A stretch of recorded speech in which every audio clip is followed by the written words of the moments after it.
तो हमारी इस कहानी की शुरुआत में हमें बताया जाता है कि लॉस्ट वुड नाम के एक बड़े से जंगल में एक आदमी अपना महल बनाकर रहता है। वो एक ऐसा सॉर्सरर है जिससे सभी लोग नफरत करते हैं और डरते हैं, और उसका नाम जागन है। और इस वक्त वो एक बहुत बड़ी चुनौती का सामना कर रहा है। जागन के सामने छिपी हुई एक एल्फ जो कि एक गुलाम है, वो पूछती है कि आखिर मैं किस तरह मरने वाली हूँ। उसकी ये बात सुनकर जागन हैरान होते हुए सोचने लगता है कि आखिर इससे किसने कहा कि मैं इसे मारने वाला हूँ। क्या व्यूअर्स में से कोई मुझे बता सकता है कि उस लड़की से कैसे बात की जाए जिसे तुम पसंद करते हो। यानी कि दोस्तों, जागन इस लड़की को पसंद करता है। और वैसे ये सब पिछले दिन शुरू हुआ था। यहाँ पर हम एक लड़की को देखते हैं जिसके सामने एक आदमी खड़ा हुआ था, और वो लड़की जैसे ही उस आदमी को थप्पड़ मारती है उसकी खाल उतर जाती है, जो देखकर वो लड़की बोलती है कि तुम मायर्स नहीं हो, कौन हो तुम। लेकिन तभी वो आदमी अपने चाकू से उस लड़की के कपड़ों को काट देता है और बोलता है कि शायद से तुमने इसकी उम्मीद नहीं की होगी, है ना। वैसे सभी जिंदा वर्जिन्स का चेहरा बहुत ज्यादा उत्प्रेरक होता है। उसकी बातों से वो लड़की समझ जाती है कि ये एक सॉर्सरर है, और इस वजह से वो चिल्लाने लगती है। वो आदमी कहता है, रिलैक्स, तुम्हारा शरीर पाकर मैं उसका बहुत अच्छे से ख्याल रखूंगा। लेकिन तभी एक आदमी आकर उसका सिर पकड़ लेता है और बोलता है कि किसी दूसरे की जगह पर तुम कैसे आ सकते हो। मैं सोने की कोशिश कर रहा था, लेकिन इस लड़की के चिल्लाने से मेरी आंख खुल गई। ये बात सुनकर वो आदमी कहता है कि मैं भी तुम्हारी तरह एक सॉर्सरर हूँ। अगर तुम मुझे छोड़ दो तो मैं तुम्हारे साथ अपनी रिसर्च को शेयर करूंगा। जागन बोलता है कि मुझे ऐसी सॉर्सरी के बारे में नहीं जानना जिसमें लोगों को मारा जाए। और इसके बाद वो उसके सिर को फोड़ देता है और खून के छींटे उस लड़की के चेहरे पर भी आते हैं, और इस वजह से वो लड़की वहीं बेहोश हो जाती है। अब उस लड़की की हालत देखकर जागन सोचता है कि जागने के बाद ये लड़की बहुत ज्यादा डरने वाली है, लेकिन मैं इसे ठीक कर सकता हूँ। और इसके बाद जागन अपने एक स्पेल का यूज करता है, रीबाउंड साइकिल, जिसके बाद सब कुछ रिवाइंड होने लगता है। उस लड़की के कपड़े फिर से जुड़ जाते हैं और वो आदमी भी फिर से ठीक हो जाता है। अब जागने के बाद इस लड़की को ऐसा लगेगा जैसे इसने कोई ख्वाब देखा हो। लेकिन तभी जागन की नजर उस लड़की के लॉकेट पर पड़ती है और वो समझ जाता है कि ये लड़की चर्च से है, चर्च जो सभी सॉर्सरर्स का दुश्मन है। लेकिन जागन को इस बात से कोई फर्क नहीं पड़ता। जागन अपने एक दूसरे स्पेल का यूज करके उस लड़की को टाउन के पास ट्रांसपोर्ट करने के बारे में सोचता है, लेकिन तभी वो देखता है कि उसके स्पेल के साथ कोई छेड़खानी कर रहा है। और इसके बाद जागन पीछे मुड़कर बोलता है, बारबाटोस, तुम्हें मेरे स्पेल्स के साथ इस तरीके से छेड़खानी नहीं करनी चाहिए। और अब हम यहाँ एक और आदमी को देखते हैं जो जागन से कहता है, तो क्या कर रहे हो तुम। जागन बोलता है, बस मैं उन लोगों को एक सबक सिखा रहा हूँ जो मेरे यार्ड में शोर करते हैं। ये बात सुनकर बारबाटोस बोलता है कि हम सॉर्सरर्स हैं, हमारे लिए अपनी ताकत को बढ़ाना मायने रखता है, ना कि दूसरे लोगों की जिंदगियां, क्योंकि दूसरे लोगों को मारकर ही हम सॉर्सरर अपनी ताकत बढ़ाते हैं। अब इसके बाद वो उस लड़की को देखकर बोलता है कि इसके अंदर तो काफी माना है, क्या तुम इसे सैक्रिफाइस करने वाले हो।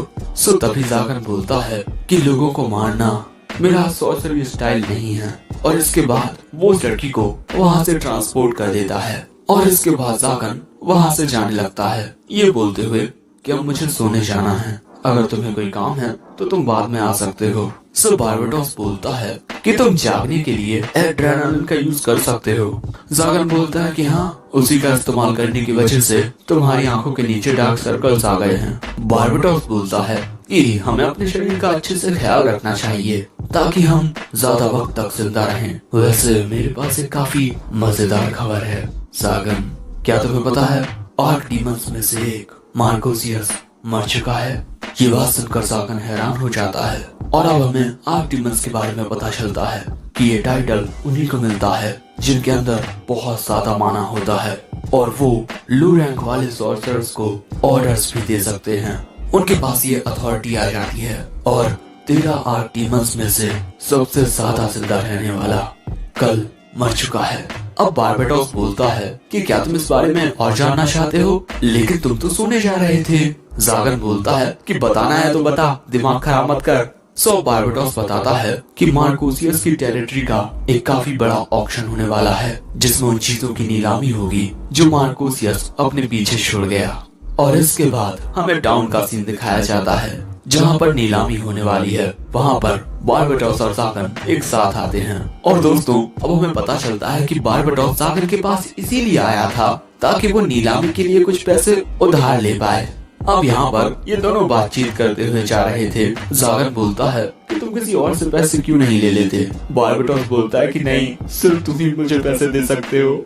वैसे अगर तुम मेरी मदद करते हो तो मैं तुम्हारी मदद करूंगा कुछ सुंदर लड़कियां पटाने में। अब देखो, ऐसी बात नहीं है कि जागन को लड़कियों में इंटरेस्ट नहीं है, लेकिन जागन को लगता है कि लड़कियां परेशानी खड़ी करती हैं। तभी जागन देखता है कि गार्ड्स तो काफी ज्यादा चौकन्ने हैं। बारबाडोस बताता है कि कुछ बेवकूफ औरतों को अगवा कर रहे हैं, उन पर सोर्सरर्स एक्सपेरिमेंट्स करने के लिए।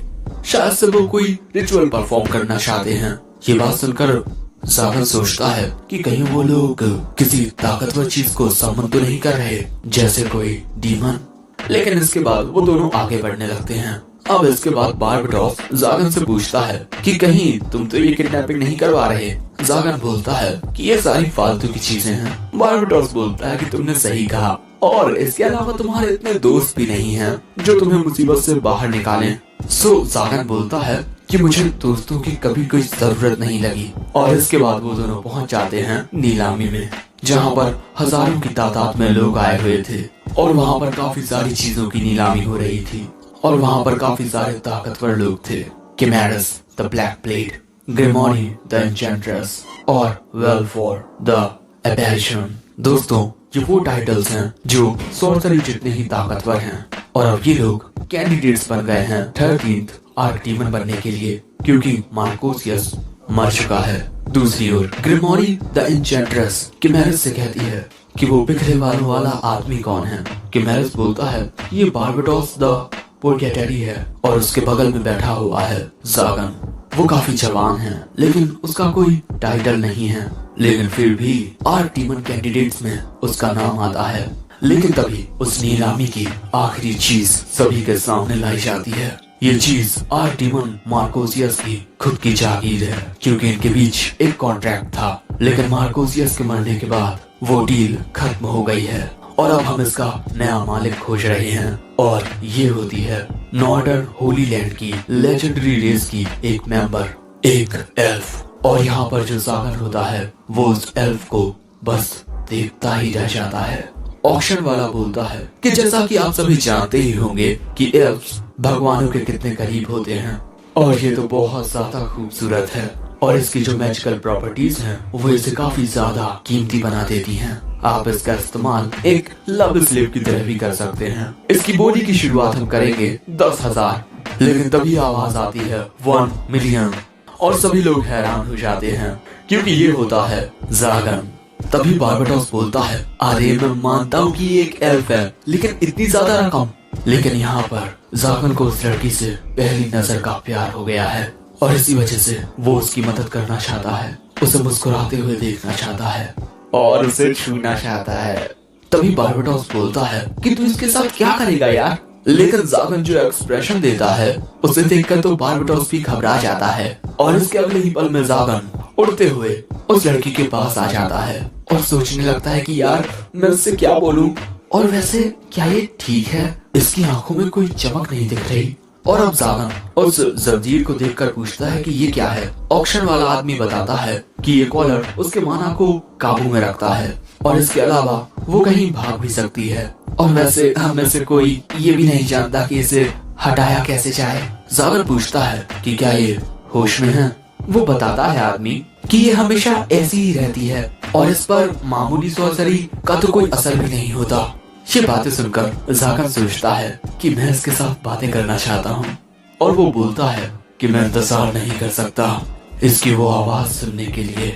और ये एक्सप्रेशन देखकर सभी लोग घबरा जाते हैं, क्योंकि बाकी लोगों को तो यही लगेगा कि ये साला कुछ गलत करने वाला है। सभी का एक्सप्रेशन देखकर जागन सोचता है कि क्या मैंने कुछ अजीब कह दिया। अब अगले सीन में जागन उस एल्फ को अपने महल में लेकर आ चुका था। और दोस्तों यही वो सीन था जो हमें शुरू में देखने को मिला था। और यहाँ पर सागर को समझ नहीं आ रहा कि वो इस लड़की से क्या कहे यार। कैसा रहेगा अगर मैं उससे कहूँ कि आज आसमान कितना खूबसूरत है ना। नहीं, ये काम नहीं करेगा। अभी बादल हो रखे हैं, इस कैसल के बारे में बात करूं? नहीं, ये भी गलत होगा क्योंकि ये कैसल बहुत ज्यादा डरावना है। अब यहाँ पर जागन सोच ही रहा था कि क्या बात की जाए। तभी वो एल्फ बोलती है कि मास्टर, क्या मैं आपसे एक सवाल पूछ सकती हूँ? जागन पहली बार उसकी प्यारी आवाज सुन रहा था। वो बोलता है, कहो क्या बात है। लेकिन वो मन में कहता है कि आखिर मैं इतना रूड क्यों हो रहा हूँ। लेकिन तभी वो एल्फ पूछती है कि मैं किस तरह मरने वाली हूँ। और ये बात जागन को हैरान कर देती है। और अब जागन चिल्लाकर कहता है कि मैं तुम्हें नहीं मारने वाला, मैं चाहता हूँ कि तुम जिंदा रहो। ये सुनकर वो एल्फ बोलती है, तो क्या आप मुझे मौत से भी बदतर जिंदगी देने वाले हैं? क्योंकि दोस्तों वहाँ पर काफी सारे खतरनाक हथियार रखे हुए थे, कुछ अलग टाइप के। जागन कहता है मन में, अरे ये सारी तो इस महल के पुराने ओनर की है। मैंने इन चीजों को पहले कभी नहीं फेंका क्योंकि फालतू में काम कौन करे यार। सो जागन बोलता है कि तुम देखकर बता सकती हो कि मैं एक सॉर्सरर हूँ, लेकिन मुझे दूसरों को परेशान करने में कोई मजा नहीं आता। लेकिन इसके अलावा जागन उस एल्फ से कुछ नहीं कह पाता क्योंकि दोस्तों हमारे जागन को किसी से भी बात करना नहीं आता। बेचारा उस एल्फ से उसका नाम तक नहीं पूछ पा रहा। लेकिन तभी वो एल्फ अपना नाम बताती है, नेफेलिया। ये नाम सुनकर जागन मन में कहता है कि कितना प्यारा नाम है। और वो नेफेलिया से उसके फैमिली नेम के बारे में पूछता है। वो कहती है कि उसका ऐसा कोई फैमिली नाम नहीं है और अगर आप चाहें तो मुझे नेफी बुला सकते हैं। ये सुनकर जागन मन में कहता है कि इसका कितना प्यारा नाम है और इसके अलावा इसका निकनेम तो और भी प्यारा है। लेकिन फिर जागन पूछता है कि क्या एल्फ में फैमिली नाम ना होना आम बात है? नेफेलिया बोलती है कि नहीं, लेकिन मैं एक कर्स चाइल्ड हूँ। वैसे आप मुझसे ये क्यों पूछ रहे हैं? अब इससे पहले कि जागन कुछ कहता, नेफेलिया बोलती है कि आपको चिंता करने की कोई जरूरत नहीं है, मैं एक वर्जिन हूँ। लेकिन तभी जागन शर्मा जाता है और बोलता है कि तुम ये क्या बातें कर रही हो। नेफेलिया बोलती है कि मुझे लगा आप एक सब्जेक्ट के रूप में मेरी वैल्यू देख रहे हैं ताकि आप मुझ पर एक्सपेरिमेंट्स कर पाओ। जागन बोलता है कि मैं तुम पर कोई भी एक्सपेरिमेंट नहीं करने वाला। नेफेलिया पूछती है, तो फिर आपने मुझे क्यों खरीदा? और अब उनके बीच साइलेंस हो जाती है और जागन बोलता है कि तुम्हें जानने की कोई जरूरत नहीं है। लेकिन दोस्तों हम तो जानते हैं कि जागन इस लड़की से पहली नजर का प्यार कर बैठा है। वैसे अब अगर हम दोनों एक साथ रहने वाले हैं तो इसे मेरी ओर देखने का नजरिया बदलना होगा। एक मिनट, मैं इस प्यारी लड़की के साथ एक साथ रहने वाला हूँ, मुझे खुद पर काबू रखना होगा। और अब इसके बाद जागन नेफेलिया के पास जाकर बोलता है, नेफी अब मैं तुम्हें एक कमरा देने वाला हूँ, तुम जो चाहे वो कमरा चुन सकती हो। नेफेलिया बोलती है कि आप मुझे वो कमरा चुनने के लिए कह रहे हैं जहाँ पर मैं मरने वाली हूँ। जागन बोलता है कि मैंने कहा ना कि मैं तुम्हें नहीं मारने वाला। ये बात सुनकर नेफेलिया बोलती है कि आपने मुझे मारने के लिए नहीं खरीदा, तो फिर आप मेरे साथ करने क्या वाले हैं? उसकी बात सुनकर जागन सोचता है कि अरे हाँ, इसे पकड़कर बेच दिया गया एक गुलाम बनने के लिए। उससे हर वक्त यही कहा जाता होगा कि तुम बस एक चीज हो जिसका इस्तेमाल कोई भी एक्सपेरिमेंट के लिए कर सकता है। मुझे नहीं पता कि आखिर ये कर्स चाइल्ड वाला मामला क्या है, लेकिन इसे देखकर नहीं लगता कि इसके पास लौटने के लिए एक घर है। शायद से बिल्कुल मेरी तरह। ना ही मेरे पास कोई परिवार था और ना ही माता पिता। जितना मुझे याद है मैं शुरुआत से ही कचरे में जीता आया हूँ और उसके बाद लोग मुझे जागन कहकर बुलाने लगे। और अब जागन नेफेलिया से कहता है कि मैंने तुम्हें इसीलिए खरीदा है क्योंकि मुझे तुम्हारी जरूरत है और आज से तुम मेरे लिए जिंदा रहोगी। ये बात सुनकर नेफेलिया हैरान होकर बोलती है कि ठीक है। इसके बाद जागन नेफेलिया को उसका कमरा दिखाने के लिए ले जाने लगता है। जागन पूछता है कि क्या तुम्हें ऊंचाई से डर लगता है? वो कहती है कि नहीं, आप मुझे ऊंचाई से फांसी पर लटका सकते हैं। जागन बोलता है कि मैं तुम्हें टॉर्चर नहीं करने वाला। अब इसके बाद ये दोनों सीढ़ियों से ऊपर जाने लगते हैं, लेकिन तभी नेफेलिया का पैर फिसल जाता है और वो नीचे गिरने लगती है। लेकिन तभी जागन उसका हाथ थामकर उसे पकड़ लेता है और बोलता है कि जरा देख कर चलो। और इसके बाद वो उसका हाथ पकड़कर उसे ऊपर ले जाने लगता है। लेकिन जब उसे इस बात का एहसास होता है तब वो शर्माने लगता है। लेकिन फिर वो खुद को संभाल कर उसे ऊपर वाले कमरे में लेकर आता है और बोलता है कि मैंने इस कमरे का अब तक इस्तेमाल नहीं किया, ये कमरा थोड़ा छोटा होगा। लेकिन दोस्तों ये कमरा बड़ा ही खतरनाक होता है। सो अगले ही पल में जागन उस कमरे का दरवाजा बंद कर देता है और नेफिलिया फिर से एक्सप्रेशन लेस हो जाती है और बोलती है कि आप मेरा गला भी काट सकते हैं मास्टर। सो तभी जागन बोलता है कि ये तो बस मैंने कुछ जाल बिछाए हैं इस महल को दुश्मनों से बचाने के लिए। उसने झूठ बोल दिया क्योंकि समझ नहीं आ रहा था कि क्या कहे। और इसके बाद जागन उन सभी चीजों को अपने मैजिक से खत्म कर देता है उस कमरे में एक बड़ा धमाका करके। और इसके बाद दोस्तों वो कमरा बिल्कुल साफ हो जाता है। जागन सोचता है कि अब इसे डरने की कोई भी जरूरत नहीं है। लेकिन नेफिलिया जागन की ताकत देखकर बहुत ज्यादा डर चुकी थी। जागन को कुछ समझ नहीं आ रहा था क्योंकि उसने सिर्फ बारबेटॉस से बात की है अपनी जिंदगी में और किसी से नहीं। लेकिन तभी नेफिलिया बालकनी में जाती है और यहाँ से वो आसमान को देखती है, चांद तारों को देखती है और चांद की ओर अपने हाथ भी बढ़ाती है। जागन भी आसमान की ओर अपना हाथ बढ़ाता है और बोलता है कि शायद से हम उस तक नहीं पहुंच सकते। और नेफिलिया चांद को देखकर जागन से कहती है कि क्या मैं इस कमरे में रह सकती हूँ। जागन बोलता है कि अगर तुम्हें कोई दिक्कत नहीं है तो मुझे भी कोई दिक्कत नहीं है। सो तभी नेफिलिया बोलती है कि ये कमरा आपने मेरे लिए चुना है और इसके लिए नेफिलिया जागन को शुक्रिया कहती है। सो जागन उसकी ओर देखने लगता है। नेफिलिया पूछती है कि क्या हुआ। जागन बोलता है कि आज तक मुझसे किसी ने भी शुक्रिया नहीं कहा। नेफिलिया बोलती है कि मैंने भी काफी वक्त से किसी का शुक्रिया अदा नहीं किया। और इसी तरह इन दोनों के नए सफर की शुरुआत होती है। हमारा जागन जिसे सही से बात करना नहीं आता वो नेफिलिया को अपना प्यार कैसे जाहिर करेगा। वैसे जागन की तरह मुझे भी बात करने में काफी दिक्कत होती है, खासकर लड़कियों से। वैसे क्या तुम्हें दिक्कत होती है अपने ऑपोजिट जेंडर वालों से बात करने में?